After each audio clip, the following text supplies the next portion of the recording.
La parole est à Monsieur Philippe Séguin.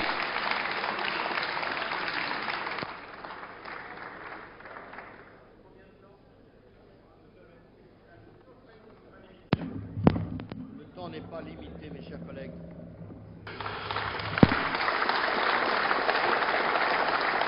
Je le proclame donc d'emblée, dès lors que l'entrée de la France dans l'Europe de Maastricht constitue bien l'acte historique qu'a évoqué le président de la République, il serait normal, nécessaire, légitime, indispensable que la parole soit donnée au peuple.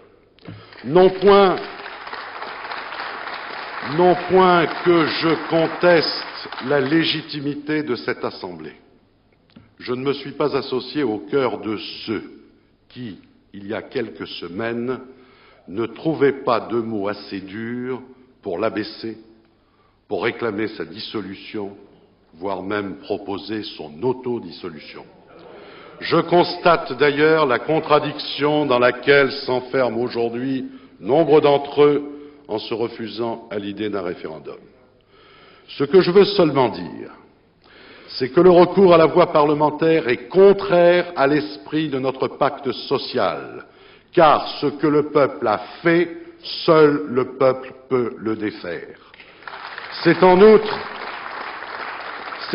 une faute politique lourde, car c'est refuser de donner à un engagement aussi grave la sacralisation dont il a besoin.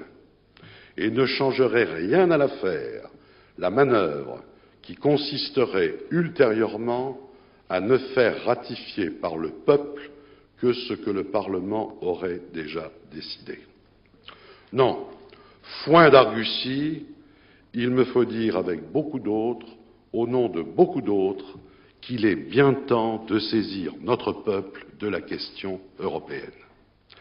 Car voilà maintenant 35 ans que le traité de Rome a été signé et que d'acte unique en règlement, de règlement en directive, de directive en jurisprudence, la construction européenne se fait sans les peuples, qu'elle se fait en catimini, qu'elle se fait dans le secret des cabinets, dans la pénombre des commissions, dans le clair-obscur des cours de justice. Voilà 35 ans que toute une oligarchie d'experts, de juges, de fonctionnaires, de gouvernants prend au nom des peuples, sans en avoir reçu mandat, des décisions dont une formidable conspiration du silence dissimule les enjeux et minimise les conséquences.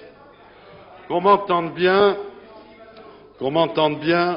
je ne viens ici donner de leçons à personne, alors qu'en retour, on veuille bien respecter ma propre démarche. Je me serais d'ailleurs bien passé d'être là. Il eût mieux valu, à l'évidence, que des voix plus fortes que la mienne engagent le combat. Elles ne l'ont pas souhaité, je me garderai de les juger. Je me contente de faire et d'assumer un autre choix. Ce n'est pas si facile. À la décharge des absents, je reconnais en effet bien volontiers que le conformisme ambiant, pour ne pas dire le véritable terrorisme intellectuel qui règne aujourd'hui, disqualifie par avance quiconque n'adhère pas à la nouvelle croyance et l'expose littéralement à l'invective. Qui veut se démarquer du culte fédéral est aussitôt tenu par les faiseurs d'opinion, et on l'a encore constaté cet après-midi, au mieux pour un contempteur de la modernité, un nostalgique ou un primaire, au pire pour un nationaliste forcené, tout prêt à renvoyer l'Europe aux vieux démons qui ont si souvent fait son malheur. Mais il est des moments où ce qui est en cause est tellement important que tout doit s'effacer. Et je ne parle pas ici au nom d'une France contre l'autre, car dès lors qu'il s'agit de la France, de la République et de la démocratie, il ne peut pas être question de la droite et de la gauche. Ce qui est en jeu est au-delà des partis, au-delà des clivages les plus naturels, au-delà des oppositions les plus légitimes, au-delà des querelles les plus anciennes. puisque l'enjeu n'est rien de moins que notre communauté de destin. Cette communauté de destin est gravement mise en péril par les accords, alors que ceux-ci ne sont ni la condition de la prospérité, ni la condition de la paix. Dans le monde tel qu'il est, l'idéal, comme le réalisme, commandait de faire prévaloir une toute autre conception de l'Europe. Voilà ce que je voudrais maintenant développer devant vous. Monsieur le Président, Messieurs les ministres, mes chers collègues, qu'on ne s'y trompe pas. La logique du processus, de l'engrenage économique et politique mis au point à Maastricht est celle d'un fédéralisme au rabais, fondamentalement antidémocratique, faussement libéral, résolument technocratique. L'Europe qu'on nous propose n'est ni libre, ni juste, ni efficace. Elle enterre la conception de la souveraineté nationale et les grands principes issus de la Révolution. 1992 est littéralement l'anti-1789. Beau cadeau d'anniversaire que nous font les pharisiens du bicentenaire pour les 200 ans de cette République qu'ils encensent dans leurs discours et risquent de ruiner par leurs actes. Oh, je sais bien qu'on veut à tout prix minimiser les enjeux et nous faire croire que nous ne cédons rien d'essentiel en ce qui concerne notre indépendance. Je sais bien qu'il est de bon ton aujourd'hui de disserter à l'infini sur la signification même du concept de souveraineté, de le décomposer en menus morceaux, d'affirmer qu'il admet de multiples exceptions, que la souveraineté monétaire, ce n'est pas du tout la même chose que l'identité collective, laquelle ne courrait aucun risque, ou encore que l'impôt, la défense, les affaires étrangères, au fond, ne jouent qu'un rôle relatif dans l'exercice de la souveraineté. Toutes ces arguties, en réalité, n'ont qu'un but, vider de sa signification ce mot gênant pour qu'il n'en soit plus question dans le débat. La méthode est habile. En présentant chaque abandon parcellaire comme n'étant pas en soi décisif, on peut se permettre d'abandonner un à un les attributs de la souveraineté sans jamais convenir qu'on vise à la détruire dans son ensemble. Le procédé n'est pas nouveau. Depuis 2500 ans, grâce à lui, de demi-longueur en demi-longueur, Achille court toujours derrière la tortue de Zénon, sans jamais la rattraper. Seulement, ce n'est là qu'un paradoxe. Dans la réalité, Achille gagne bel et bien la course, et de même, à force de renoncement, aussi ténu que soit chacun d'eux, on va bel et bien finir par vider la souveraineté de son contenu. Car il s'agit là d'une notion globale, indivisible comme un nombre premier. On est souverain ou on ne l'est pas, mais on ne l'est jamais à moitié. La souveraineté est par essence un absolu qui exclut toute idée de subordination et de compromission.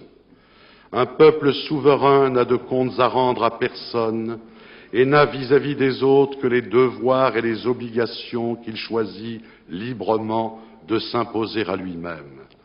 Souvenez-vous du cri de Chateaubriand à la tribune de la Chambre en 1816 « Si l'Europe civilisée voulait m'imposer la charte, j'irais vivre à Constantinople. » La souveraineté, cela ne se divise pas, cela ne se partage pas non plus, et bien sûr, cela ne se limite pas. Rappelons-nous d'ailleurs, pour avoir un exemple plus récent que vous appelez de vos vœux, ce que put signifier pendant le printemps de Prague la doctrine brejnevienne de la souveraineté limitée. Tant il est vrai que la souveraineté divisée, la souveraineté partagée, la souveraineté limitée sont autant d'expressions pour signifier qu'il n'y a plus du tout de souveraineté. Et de fait, quand on accepte de prendre des décisions à la majorité sur des questions cruciales, Et dès lors que ces décisions s'imposent à tous, sans pouvoir jamais être remises en cause ultérieurement à l'échelon national, on passe clairement de la concertation à l'intégration. Aussi, quand on nous dit que les accords de Maastricht organisent une union d'États fondée sur la coopération intergouvernementale, on travestit délibérément la réalité. Tout au contraire, ces accords visent à rendre inapplicable le droit de veto et à créer des mécanismes qui échappent totalement aux États. En fait, ce traité est un anti-compromis de Luxembourg, en tant qu'il interdit non seulement aux parlements nationaux, mais aussi au gouvernement de faire prévaloir l'intérêt national quand il est en cause, puisque chacun s'engage à éviter autant que possible d'empêcher qu'il y ait unanimité lorsqu'une majorité qualifiée est favorable à la décision. Cela est vrai pour la politique monétaire et pour la politique sociale, mais cela sera vrai aussi pour la politique étrangère et la politique de défense. D'ailleurs, vous nous l'avez rappelé, Monsieur le Ministre, les pays membres prennent même l'engagement de ne défendre que des positions communes au sein des organisations internationales, et cet engagement vaut aussi pour la France et le Royaume-Uni en leur qualité de membres permanents du Conseil de sécurité de l'ONU, situation qui est contraire aux dispositions de la Charte et que plusieurs de nos partenaires interprètent déjà, nous le savons, comme une transition vers le transfert de ces 2 sièges à la communauté. Tout ce dispositif est donc fort peu respectueux de la souveraineté des États membres, tant en ce qui concerne la nature des règles de décision que le caractère irréversible des transferts de pouvoir envisagés. Cessons donc de tricher, de dissimuler, de jouer sur les mots, de multiplier les sophismes.